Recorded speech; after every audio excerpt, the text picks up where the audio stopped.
इंद्रप्रस्थ इंद्र की नगरी प्राचीन भारत के पुरातन नगरों में से एक था, जो पांडवों के राज्य हस्तिनापुर की राजधानी थी। आज इस क्षेत्र से तात्पर्य यमुना के किनारे दिल्ली में स्थित कुछ क्षेत्रों से लगाया जाता है। जब युधिष्ठिर पांडवों के ज्येष्ठ भ्राता को खांडवप्रस्थ दिया गया, तब यह एक बंजर प्रदेश था। इंद्रप्रस्थ नगर द्वारका के समकालीन है। पांडवों की गाथा के साथ साथ इस नगर की गाथा भी अमर है। नगर जंगलों को काट कर बनाए गए थे। इंद्रप्रस्थ भी इसी कोटि के नगरों में आता था। अपने वैभव एवं समृद्धि की दृष्टि से यह मथुरा और द्वारका के ही बराबर समृद्ध था। कौरव और पांडवों के बीच जब राज्य बंटवारे को लेकर कलह चली, तो मामा शकुनी की अनुशंसा पर धृतराष्ट्र ने खांडवप्रस्थ नामक एक जंगल को देकर पांडवों को कुछ समय तक के लिए शांत कर दिया। पांडवों के समक्ष अब उस जंगल को एक नगर बनाने की चुनौती थी। यमुना नदी के किनारे एक बीहड़ वन था जिसका नाम खांडव वन था। पहले इस जंगल में एक नगर हुआ करता था, फिर वह नगर नष्ट हो गया और उसके खंडहर ही बचे थे। खंडहरों के आसपास वहां जंगल निर्मित हो गया था। इस जंगल को पुनः नगर में बदल देने की रोचक कथा है। भगवान श्री कृष्ण अर्जुन को खांडव वन ले जाते हैं और वहां वे उस वन खंडहरों को दिखाते हैं। अर्जुन ने पूछा कि हम इसे कैसे अपनी राजधानी बनाएंगे। तब श्री कृष्ण विश्वकर्मा का आह्वान करते हैं। विश्वकर्मा प्रकट होकर कहते हैं कि हे प्रभु, इस खांडवप्रस्थ में मयासुर ने नगर बसाया था, जो आज खंडहर हो चुका है। मयासुर यहाँ के चप्पे चप्पे को जानता है, तो क्यों नहीं आप उसी से राजधानी बनाने का कहते हैं। तब श्री कृष्ण कहते हैं कि इस वक्त मयासुर कहाँ मिलेंगे। फिर विश्वकर्मा मयासुर का स्मरण करते हैं, तो वे प्रकट होकर पूछते हैं कि हे प्रभु, आपने मुझे क्यों याद किया। तब विश्वकर्मा कहते हैं कि ये श्री कृष्ण और अर्जुन हैं और ये यहाँ एक नगर का निर्माण करना चाहते हैं। ये सुनकर मयासुर अति प्रसन्न होता है और वह श्री कृष्ण, अर्जुन एवं विश्वकर्मा को एक खंडहर में ले जाता है। खंडहर में एक रथ रखा होता। मयासुर कहता है कि हे श्री कृष्ण, ये सोने का रथ पूर्वकाल के महाराजा सोम का रथ है। यह आपको आपकी मनचाही जगह पर ले जाने के लिए समर्थ है। उस रथ में एक गदा रखी होती है जिसे दिखाते हुए मयासुर कहता है कि ये कौमुद की गदा है जिसे पांडव पुत्र भीम के अलावा और कोई उठा नहीं सकता है। इसके प्रहार की शक्ति अद्भुत है। गदा दिखाने के बाद मयासुर कहता है कि यह गांडीव धनुष है। यह अद्भुत और दिव्य धनुष है। इसे दैत्यराज वृषवा ने भगवान शंकर की आराधना से प्राप्त किया था। भगवान श्री कृष्ण उस धनुष को उठाकर अर्जुन को देते हुए कहते हैं कि इस दिव्य धनुष पर तुम दिव्य बाणों का संधान कर सकोगे। इसके बाद मयासुर अर्जुन को अक्षय तरकश देते हुए कहता है कि इसके बाण कभी समाप्त नहीं होते हैं। इसे स्वयं अग्निदेव ने दैत्यराज को दिया था।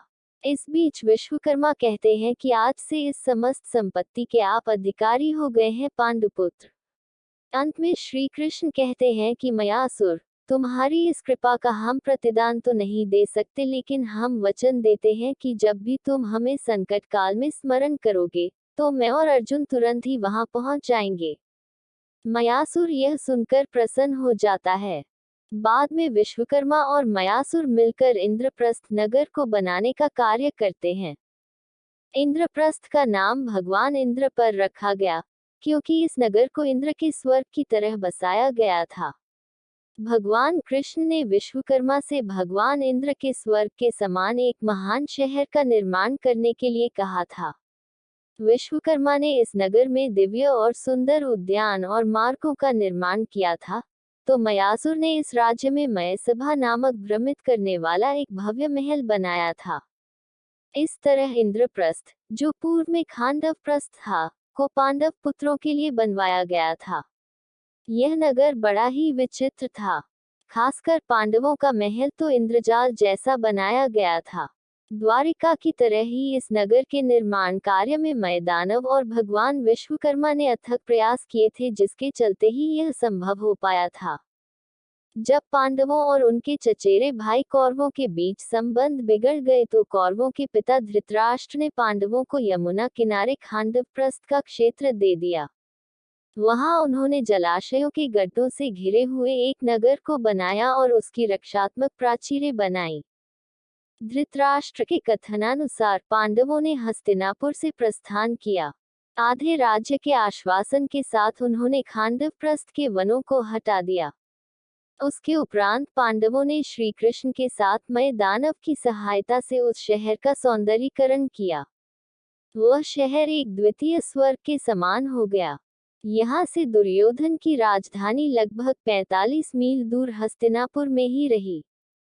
युधिष्ठिर ने राजसूय यज्ञ इंद्रप्रस्थ में ही किया था। महाभारत युद्ध के पश्चात इंद्रप्रस्थ और हस्तिनापुर दोनों ही नगरों पर युधिष्ठिर का शासन स्थापित हो गया।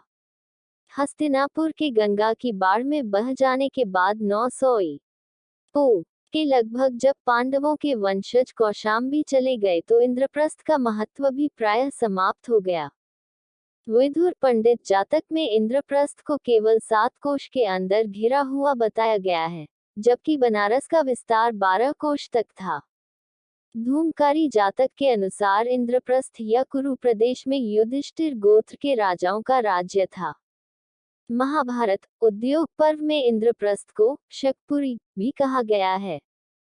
आज हम जिसे दिल्ली कहते हैं, वही प्राचीन काल में इंद्रप्रस्थ था। दिल्ली के पुराने किले में जगह जगह शिलापटों पर लगे इन वाक्यों को पढ़कर यह सवाल जरूर उठता है कि पांडवों की राजधानी इंद्रप्रस्थ कहाँ थी। खुदाई में मिले अवशेषों के आधार पर पुरातत्वविदों का एक बड़ा वर्ग यह मानता है कि पांडवों की राजधानी इसी स्थल पर रही होगी। यहाँ खुदाई में ऐसे बर्तनों के अवशेष मिले हैं जो महाभारत से जुड़े अन्य स्थानों पर भी मिले हैं। दिल्ली में स्थित सारवल गांव से 1328 ईस्वी का संस्कृत का एक अभिलेख प्राप्त हुआ है। यह अभिलेख लाल किले के संग्रहालय में मौजूद है। इस अभिलेख में इस गांव के इंद्रप्रस्थ जिले में स्थित होने का उल्लेख है। अगर आपको ये स्टोरी अच्छी लगी हो तो इसे जरूर शेयर करें और इसी तरह के अन्य लेख पढ़ने के लिए सब्सक्राइब की बटन दबाएं।